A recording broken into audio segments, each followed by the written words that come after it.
जय वार्ड के बाहर आया। दादी अभी भी सो रही थी। अनिका ने दादी के कपड़ों को ठीक से समेट कर रख दिया। जब उसने पलट कर देखा तो उसने दरवाजे के पास अपने हस्बैंड को खड़ा पाया। चिराग आ गया था। चिराग ने ब्लैक कलर की पैंट्स के ऊपर क्रीम कलर का शर्ट पहना हुआ था। इतनी सुबह सुबह भी वो बहुत एलिगेंट और हैंडसम लग रहा था। उसके कपड़े उसकी टोन्ड और मस्कुलर बॉडी को रिफ्लेक्ट कर रहे थे, जिसमें वो बहुत अट्रैक्टिव और कॉन्फिडेंट लग रहा था। अनिका को पता ही नहीं चला कि वो यहाँ कब आया। वो चुपचाप दरवाजे के पास खड़ा हुआ था। चिराग, तुम आ गए। चिराग को देखते ही अनिका की आंखें जगमगा उठी और वो दौड़ते हुए उसके पास चली गई। चिराग की प्यारी नजरें अनिका की नजरों से जा टकराई और उसने अनिका के बालों को सहलाते हुए उससे पूछा, कल रात तुम सोई? हाँ, अनिका ने कहा। मैं बहुत लंबे समय तक अच्छे से सोई। जय भैया ने मुझे उठाया नहीं और उन्होंने ही रात भर सब चीजों को संभाला। जय भैया, जय भैया, जय भैया। सुबह सुबह ही चिराग ने इस जय का नाम इतनी बार सुन लिया था। उसे ऐसा लग रहा था मानो कोई उसके कान में तलवार चला रहा था। उसके चेहरे के एक्सप्रेशंस बदले नहीं। उसने अपनी पलकें उठाई और अनिका को एक पेपर बैग और थर्मस देते हुए उससे कहा, मैंने शमा आंटी से कहकर दादी के लिए सूप बनवाया है और इस बैग में तुम दोनों के लिए ब्रेकफास्ट भी है। चलो जल्दी से खा लो। अनिका ने पेपर बैग खोला।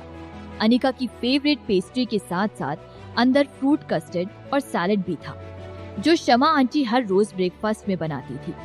ये अनिका का फेवरेट था। चिराग स्पेशली अनिका के लिए सब कुछ लेकर आया था। थैंक यू चिराग, अनिका ने मुस्कुराते हुए चिराग से कहा।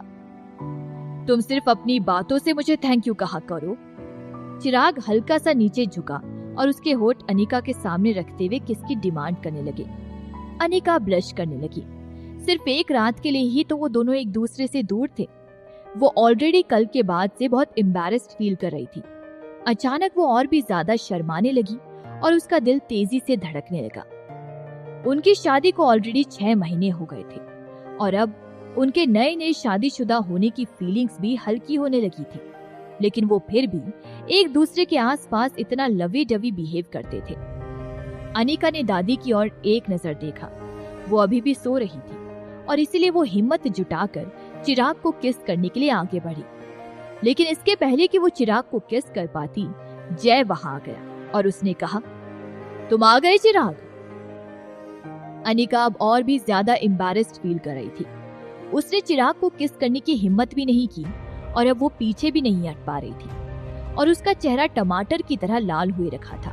चिराग ने अनिका को इस हालत में देखा और उसके माथे पर शिकन उमड़ आई। जय, कल रात तुम बहुत थक गए होंगे, है ना? चिराग ने कहा। नहीं, बिल्कुल भी नहीं। दादी का ख्याल रखना तो मेरा फर्ज है। जय ने पीले कलर का स्वेटशर्ट पहना हुआ था, जिसमें वो बहुत गुड लुकिंग लग रहा था। बात करते समय उसकी नजर अनिका के हाथ में पकड़े पेपर बैग पर गई और उसने मुस्कुराते हुए कहा, अनिका, क्या ये ब्रेकफास्ट चिराग लेकर आया है? एक्चुअली मुझे बहुत भूख लगी है। आपको भूख लगी है जय भैया? अनिका ने अपना फ्रूट कस्टर्ड लिया और बाकी का पेपर बैग जय को दे दिया और कहा, आप इसमें से कुछ भी खा सकते हैं। लेकिन जय ने अनिका के हाथ में रखे फ्रूट कस्टर्ड के डब्बे की ओर इशारा किया और कहा, मुझे ये खाना है। लेकिन अनिका हिचकिचाने लगी। ये चिराग उसके लिए लेकर आया था। उसने अपनी नजरें उठाकर चिराग की ओर देखा, लेकिन उसी समय जय ने अनिका के हाथ से फ्रूट कस्टर्ड का डब्बा ले लिया। जय भैया, अनिका बहुत फ्रस्ट्रेटेड नजर आ रही थी। जय ने फ्रूट कस्टर्ड की एक बाइट ली और चिराग को उकसाती हुई नजरों से देखने लगा। उसने कहा, thank you Chirag. Oh shit, कहीं ऐसा तो नहीं कि ये फ्रूट कस्टर्ड चिराग खास तुम्हारे लिए लाया था? अन्नी, अब मैं क्या करूं, मैं तो इसे खा गया। अन्नी, तुम गुस्सा तो नहीं हो ना? जय ने अनिका की ओर तरस भरी निगाहों से देखा। अनिका ने नाराज होने के बावजूद भी अपना सर ना में हिलाया और झूठी स्माइल लेते हुए कहने लगी, कोई बात नहीं, मेरी कोई भी चीज आप ले सकते हैं जय भैया। अनिका की बात सुनकर जय के चेहरे पर हंसी उभर आई। उसकी इस हंसी में उसके बुरे इरादे साफ झलक रहे थे। उसने कहा, क्या मैं सच में कुछ भी ले सकता हूँ? कुछ तो ऐसा होगा ना जिसे मैं नहीं ले पाऊंगा। क्या कहना है तुम्हारा चिराग? जय ने अनिका की परफेक्ट फिगर की ओर नजर घुमाई। चिराग की आंखों के एक्सप्रेशंस तुरंत गुस्से में तब्दील हो गए। क्या? अनिका को इस बात की कोई खबर नहीं थी और उसने बेचैन होते हुए पूछा। उसी समय दादी ने बेड पर हल्की सी हरकत की। वो उठ चुकी थी। अनिका जल्दी से दादी के पास गई और उसने कहा, दादी आप उठ गई? आप और सोना चाहती हैं थोड़ी देर? अनिका को वाकई में दादी की बहुत चिंता थी। जय चिराग के सामने खड़ा था। वो दोनों ही लड़के सेम हाइट के थे। हॉस्पिटल वार्ड में चुपचाप खड़े रहना उन दोनों को अच्छा नहीं लग रहा था। जय, मैंने कभी नहीं सोचा था कि तुम इतने गिरे हुए और घटिया किस्म के इंसान होंगे। लगता है तुम जरा भी शर्म बाकी नहीं है, चिराग ने कहा। हाँ चिराग, तुम कहना क्या चाहते हो? क्या मैंने अनिका को गलत तरह से टच किया? अन्य विक्टिम जरूर थी, लेकिन उसने अपना फैसला नहीं लिया। तो फिर तुम क्या बात कर रहे हो? जय चिराग के करीब जाकर धीमी आवाज में कहने लगा। कल मेरी जिम क्लास के दौरान मेरे होठ अनिका के होठों के इतने करीब थे। हमारे होठों के बीच सिर्फ 1 इंच की दूरी थी। वो मेरी ओर इतने इनोसेंटली देख रही थी और उसके होठों को इतने करीब से देखना तो ओह माय गॉड। चिराग के चेहरे के एक्सप्रेशंस और भी खराब होते जा रहे थे, लेकिन वो हंसने लगा और उसने कहा, अनिका हमेशा से तुम्हें अपना भाई मानती आई है और तुम उसके भरोसे का फायदा उठा रहे हो। सही कहा, वो मुझे अपना भाई मानती है, इसलिए उसके पास जाने के लिए मैं कुछ भी करूं वो मना नहीं करेगी। अगर तुम इतने ही काबिल हो तो उसके सामने प्रूफ क्यों नहीं कर देते कि मैं किस तरह का इंसान हूं? जय ने कहा। क्या तुम इतने गए गुजरे हो? अगर मुझे तुम्हें एक्सपोज करना ही होता तो मैं अभी तक वेट क्यों करता? तुम इतने कॉन्फिडेंट कैसे हो सकते हो कि मेरे कुछ बोलने पर तुम्हारी 21 साल की दोस्ती खत्म नहीं होगी? तुम जरूर मेरे और अनिका के झगड़ने का वेट कर रहे हो, वो भी तुम्हारी वजह से, ताकि हम एक दूसरे से दूर हो जाएं और तुम्हें उसका दिल जीतने का मौका मिल सके। चिराग ने जवाब दिया, That's right.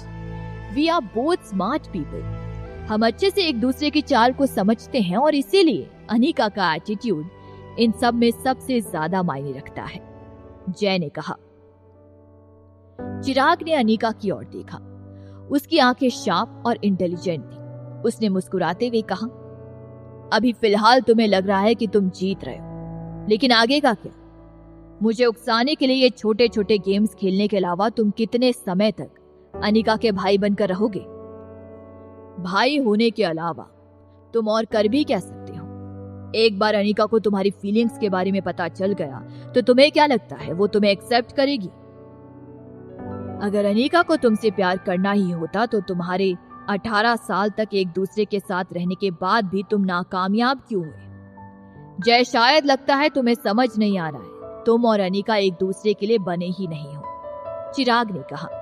जय ने कभी नहीं सोचा था कि उसकी बातें चिराग को उकसाएगी नहीं, बल्कि चिराग उसे आखिर में ताने देता रहेगा। पहली बार उसे रियलाइज हुआ कि चिराग वाकई में एक स्ट्रॉन्ग कॉम्पिटिटर था। पहली बार उसने इतने लंबे समय तक कुछ नहीं कहा था। उसकी आंखों में साफ साफ दिखाई पड़ रहा था कि आखिर चल क्या रहा है और उसे इस गेम के रूल्स अच्छे से पता थे। जय हंसते हुए बोला, कोई बात नहीं, अगर मुझे मेरी हैप्पी एंडिंग नहीं मिलेगी, अगर मैं खुश नहीं रह सकता तो मैं तुम्हें भी खुश नहीं रहने दूंगा। ये तुम लोगों के साथ रहकर हमेशा तुम्हें परेशान करते रहूंगा। चिराग ने अपनी पैनी नजरों से जय की ओर देखा और कहा, आर यू श्योर?